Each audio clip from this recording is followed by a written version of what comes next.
मैं कोई SEBI registered adviser नहीं हूं। ये वीडियो सिर्फ एजुकेशन के लिए है। ट्रेडिंग रिस्की है और इसमें आपका पूरा कैपिटल जीरो हो सकता है। नमस्ते दोस्तों। नहीं, नमस्ते दोस्तों। इस वीडियो में मैं अपनी पुरानी ओल्ड स्ट्रेटजी बताऊंगा, जिस स्ट्रेटजी ने मुझसे 6540 रुपीज छीन लिए। मैं स्ट्रेटजी की बात करूंगा आपके सामने। ये रही वो स्ट्रेटजी, ट्रेडिंग सेटअप लिखा है ना ये वाला। ठीक है, मैं आपको बताता हूँ ये स्ट्रेटजी मैंने कब से यूज की थी, थोड़ा बहुत इसके बारे में, फिर मैं इसको एक्सप्लेन करता हूँ स्ट्रेटजी में क्या था वो भी, और फिर न्यू स्ट्रेटजी में आने वाला हूँ लेकर, जो मैं उस पर मतलब चेंज नहीं की है, थोड़ा सा ट्वीक किया था मैंने, उसको ठीक करूंगा। लेकिन स्ट्रेटजी बताता हूँ मैं पहले अपनी पुरानी। ठीक है, उससे पहले बताता हूँ मैं मेरा जो लॉस वगैरह हुआ था। आपको पता है मार्च में मैंने ये वाला काम किया था, लगभग मैंने 9631 रुपीज प्रॉफिट किया था मैंने। मार्च का सबसे अच्छा महीना था मेरा ये। उसके बाद क्या हुआ कि मेरे अंदर एक, सभी के दिमाग के अंदर एक चीज आ जाती है कि क्यों ना हम थोड़ा और बेटर करें।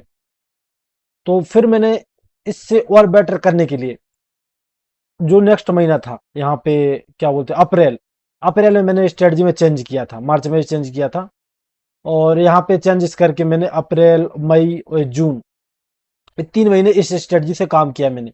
जो स्ट्रेटजी बताने वाला इसने मुझे 6540 रुपीज के आसपास चलेगा इसमें। ठीक है, जो मेरा ओवरऑल टोटल लॉस है जो अभी तक का, मतलब बहुत होगा, लेकिन 1 साल का है, उसमें से आधा तो यही रहा। ठीक है, तो चलो मैं आपको स्ट्रेटजी एक्सप्लेन करता हूँ यहाँ पे।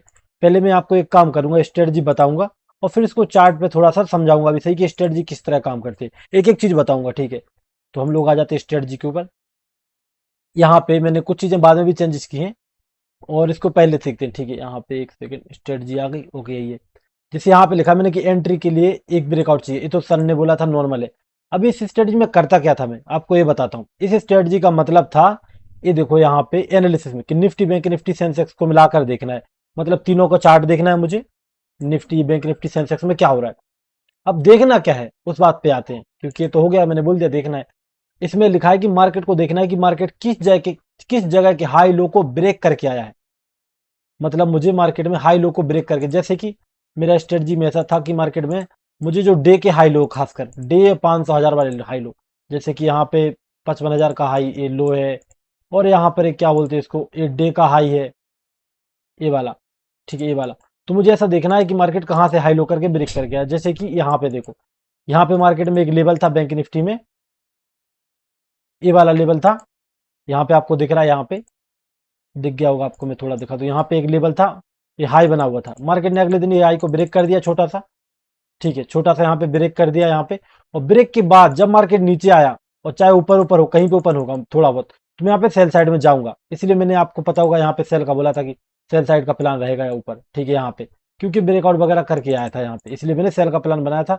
इवन की मार्केट आसपास ओपन ओपन हो गया था ऊपर, क्योंकि मेरे अकॉर्डिंग यही ऑपरेटर की पोजीशन है ब्रेकआउट वाली। लेकिन ये चीज हमेशा काम नहीं करती, और बहुत कम काम करती है, क्योंकि इसमें बताऊं मैं, होता क्या है कि मान लो मुझे एक लेवल है, ठीक है, यहाँ पे देखो, यहाँ पे एक लेवल दिख रहा है मुझे 53,500 का, ये वाला। इसके ब्रेकआउट करके ऊपर गया, तो मैंने बोला था कि यहाँ पे ऑपरेटर की पोजीशन है, ऑपरेटर बैठ चुका है कॉल साइड में, जो कि ऊपर मार्केट को ले जाएगा। हाँ, भले ही ले गया मार्केट को, वो देखो पूरा ऊपर ले गया। मैंने शुरुआत में बोल दिया था कि यहाँ पे वैसा कुछ होगा, लेकिन वो मेरे लिए काम नहीं कर रही। यहाँ पे ऊपर गया, अगले दिन मैंने यहाँ पे प्लान बनाया कि अब मार्केट में ऑपरेटर बैठा है तो मैं बाई कर लूंगा, यहाँ पे इस जगह प्लान बनाया। लेकिन अगले दिन मार्केट गैप डाउन हो गया, तो वो तो फ्लो में आके मैंने सेल कर लिया था, वरना यहाँ पे बाई करके यहाँ पे ही फंस जाता मैं। उसके बाद मैंने क्या किया, फिर अगले दिन यहाँ पे मैंने प्लान बना लिया कि मैं यहाँ पे क्या करूंगा, बाई वगैरह कर लूंगा। ठीक है, अभी ब्रेकआउट के बाद जो मैं अपोजिट ट्रेड करता हूँ, मतलब मेरी जो स्ट्रेटजी ऐसी थी, मैं दोबारा समझाने दो, मैं गलत ना चला जाऊँ। मेरा स्ट्रेटजी ऐसी बनाई थी मैंने, इसका ब्रेकआउट किया तो मैं यहाँ पे अपोजिट ट्रेड कर लूंगा, मतलब यहाँ पे सेल कर लूंगा। इसका ब्रेक डाउन किया यहाँ पे, तो मैं यहाँ पे बाय कर लूंगा। तो ऐसी स्ट्रेटजी थी मेरी। ठीक है, लेकिन होता क्या है कई बार कि गलत चली जाती है। जैसे कि ए लेवल था, इसका ब्रेकआउट हो चुका है ऊपर, यहाँ पे देखो ब्रेकआउट हो चुका है ये वाला, और मार्केट ब्रेकआउट करके ऊपर निकल गया, तो मैंने सोचा यहाँ पे सेल कर लूंगा, ब्रेकआउट हो चुका है, अब नीचे गिर जाएगा। तो आपको पता है थोड़ी बचकाना लग रही होगी आप लोग को स्ट्रेटजी, लेकिन मैंने ऐसी स्ट्रेटजी को थोड़ा ट्विक किया था इसमें, और वापस देखो मार्केट ऊपर ही चला गया, मतलब बाई में, फ्लो में चला गया, जो भी डायरेक्शन बोलते हो आप लोग, ट्रेंड बोलते हो, उसमें चला गया। तो मेरी जो स्ट्रेटजी थी, जो लोग, आप लोग पुराने लोग हैं मुझे देखते वो समझ गए होंगे कि मैं अपोजिट अपोजिट खेलता था। जैसे कि मार्केट ऊपर जा रहा है, 500 का लेवल है यहाँ पे, उसका ब्रेकआउट हुआ तो मैं यहाँ पे सेल में चला जाऊंगा। नीचे आ रहा है, 500 का लेवल है, ब्रेक डाउन हुआ, मैं बाय में चला जाऊंगा। और ऐसा ऐसा कर रहा था, इसलिए आपने देखा होगा कि जब मैं काम कर रहा था यहाँ पे मार्केट ऊपर भाग रहा था तब मैं सेल सेल करते जा रहा था, मतलब मार्केट ऊपर जा रहा है पुट लेके लॉस कर रहा हूँ, पुट लेके लॉस कर रहा हूँ। तो ऐसा कुछ कर रहा था, वो स्ट्रेटजी ऐसी थी, मैं आपको बताता हूँ उसमें गहराई से।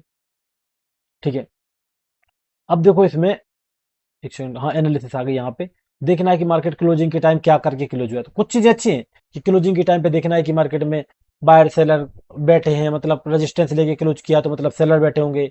मान लो कि अगर कोई लेवल है उसके आसपास ऐसे क्लोज किया, मान लो ऐसे यहाँ पे, तो फिर यहाँ पे सेलर बैठे होंगे तो अगले दिन बाई कर सकते हैं। ये भी साथ में जुड़ा था, लेकिन इस पे मैं काम नहीं कर रहा था, मैं प्रॉपर देख रहा था कि ब्रेकआउट कहाँ पे फेल हो जाए तो यहाँ पे सेल कर लूँ, ब्रेकआउट यहाँ पे फेल हो जाए तो मैं बाई कर लूँ। ऐसा देख रहा था बार बार में। और एक चीज देख रहा था कि तीनों में ब्रेकआउट हो जाए, सेंसेक्स निफ्टी बैंक निफ्टी में तो फेल हो जाए तो मैं काम कर लूंगा। लेकिन वो चीज उतनी काम नहीं कर रही जितनी मैं सोच रहा था। ठीक है, अभी देखो यहाँ पे और देखो, ऑपरेटर का प्लान लिखा मैंने, क्या होता है ऑपरेटर को किसी जगह तब तक कंसीडर नहीं करना जब तक उस लेवल के नीचे मार्केट डेट क्लोजिंग मतलब डे क्लोजिंग लिखा होगा मैंने, वो डे क्लोजिंग ना दे दे। तो ऐसे बहुत सारी चीजें उसके अंदर मैंने लिखी थी।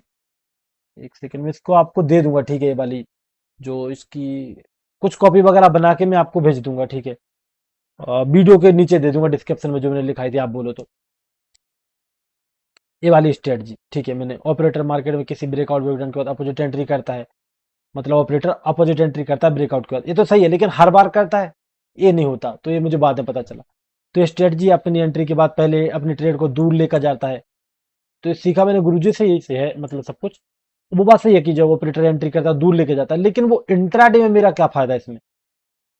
अगर ट्रेडर बैठ गया ऑपरेटर, तो ऑपरेटर को पकड़ने की मैं कोशिश कर रहा था, इंट्राडे मेरा फायदा नहीं कर रहा है, क्योंकि इंट्राडे में होता क्या है कि मार्केट में अगर ऑपरेटर यहाँ पे मान लो बैठ गया एक बार के लिए, यहाँ पे ऑपरेटर बैठ गया बाई करके, लेकिन इंट्राडे में जब मैं यहाँ पे बाई करने जाऊंगा ना तो सेलिंग में लॉस करा देगा मेरा, पहले फेल ऊपर जाएगा। तो फिर वो गड़बड़ हो रहा है, मतलब ऐसा थोड़ी कि अगर ऑपरेटर बाई में बैठा है तो अगले दिन ऊपर फिर ऊपर फिर ऊपर ऊपर ऊपर भागता रहेगा, या फिर सेल में बैठा तो नीचे नीचे नीचे नीचे ऐसा जाएगा।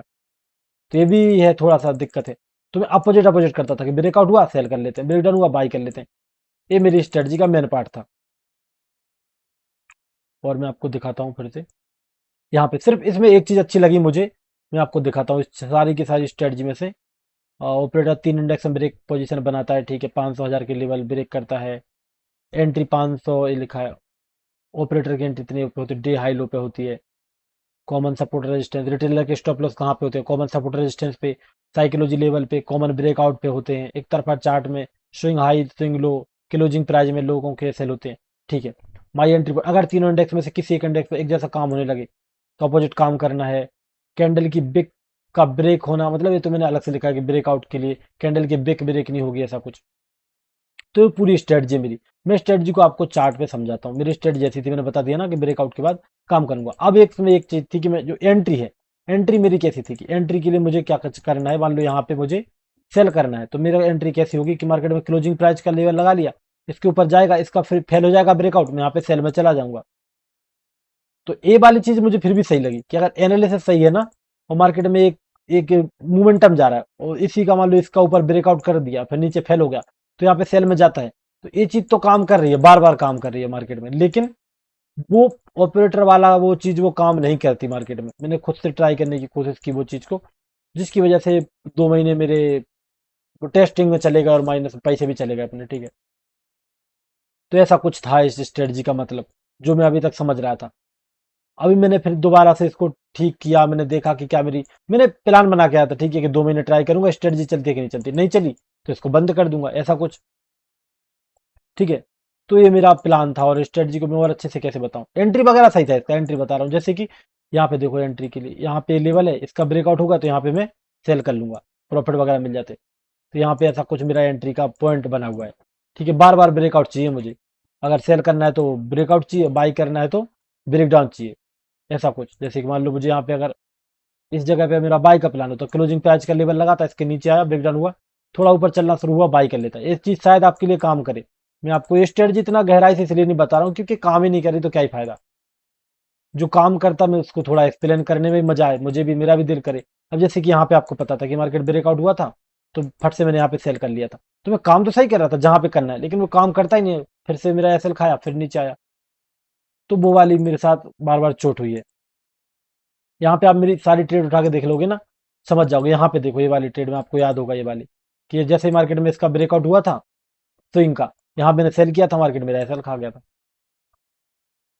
तो ब्रेकआउट के अपोजिट अपोजिट काम कर रहा था, क्योंकि ये स्ट्रेटजी इसलिए खराब है, क्योंकि मार्केट में मान लो अगर मार्केट को, ऐसा तो है नहीं मार्केट कि यहाँ से जाएगा नीचे ब्रेकडाउन, जैसे दो लाइन है, ऐसा तो है नहीं, एक लाइन हो गई, एक ही लाइन हो गई, ब्रेकडाउन करेगा फिर ऊपर चला जाएगा, ब्रेकआउट करेगा फिर नीचे आएगा, ब्रेकडाउन करेगा फिर ऊपर, ब्रेकआउट करेगा फिर नीचे, ऐसा ऐसा थोड़ी ना होगा।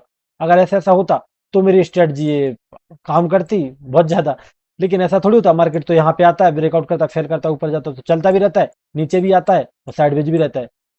तो मेरी स्ट्रेटजी वो साइडवेज मार्केट में चल जाती, लेकिन मोमेंटम वाले मार्केट में नहीं चलती। इसलिए शायद जिस दिन मार्केट साइडवेज जैसा कुछ रहा, उस दिन मेरा प्रॉफिट वगैरह बन जाता था रेंज बाउंड मार्केट में। लेकिन जिस दिन मार्केट ने मोमेंटम करना शुरू किया, तो मुझे पक्का निपटाता था मार्केट, 100% निपटाया मार्केट ने मुझे, मेरा स्टॉप लॉस खाया। अभी क्या मार्केट ट्रेंडिंग हो गया है, जैसे ऊपर जाता है नीचे जाता है, तो मेरा पैसा बनना बहुत ही मुश्किल हो जा रहा है इसमें, क्योंकि स्ट्रेटजी सही नहीं है ना वो वाली। तो ये देखो, आप लगातार देख रहे हैं, सारे के सारे दिन मेरे माइनस में गए। अगर आप पुराना चार्ट देखोगे तो मेरा प्रॉफिट कब बनता था, जब मार्केट साइडवेज हो जाए। साइडवेज मार्केट में पैसा बन रहा था मेरा, लेकिन इसमें नहीं बन रहा था, क्या बोलते हैं इसको, जो अच्छा मार्केट रहता है उसमें नहीं बन रहा था, ठीक है। तो इसको ठीक करने की तरीका मैंने खोज लिया है शायद, और उस पर मैं काम करूंगा। उसके बाद अगर वो स्ट्रेटजी काम करती है तो मैं आपको एक्सप्लेन करूंगा, या फिर अगर आप कमेंट करो तो मैं आपको पहले वो स्ट्रेटजी बता देता हूँ, कोई दिक्कत वाली बात नहीं है। पहले ही एक्सप्लेन करके बता दूंगा कि स्ट्रेटजी इस तरह से मैंने बना रखी है, ठीक है, अगर आप पहले बोलो तो। और अगर आप बोलो तो आप टेस्टिंग के बाद, तो टेस्टिंग के बाद बता दूंगा। तो ये मेरी स्ट्रेटजी में इसको लिंक दे दूंगा नीचे, इसको कहीं ना कहीं, तो आप उसको पढ़ लेना, ठीक है, कि क्या कैसा था इसमें। तो धन्यवाद वीडियो देखने के लिए दोस्तों। फिर हम लोग, मैं न्यू स्ट्रेटजी को तैयार किया है, दिमाग में चल रही है, उसको मैं पेपर पे निकालूंगा, अभी लिखूंगा उसको, और बस उसकी वीडियो बनाऊंगा। अगर आप लोग कमेंट करो कि न्यू स्ट्रेटजी किस तरह बनाई है मैंने, सिंपल सिंपल स्टेप रहेंगे उसमें, अगर आप बोलो को नहीं चाहिए तो फिर मैं टेस्टिंग के बाद दे दूंगा। ओके।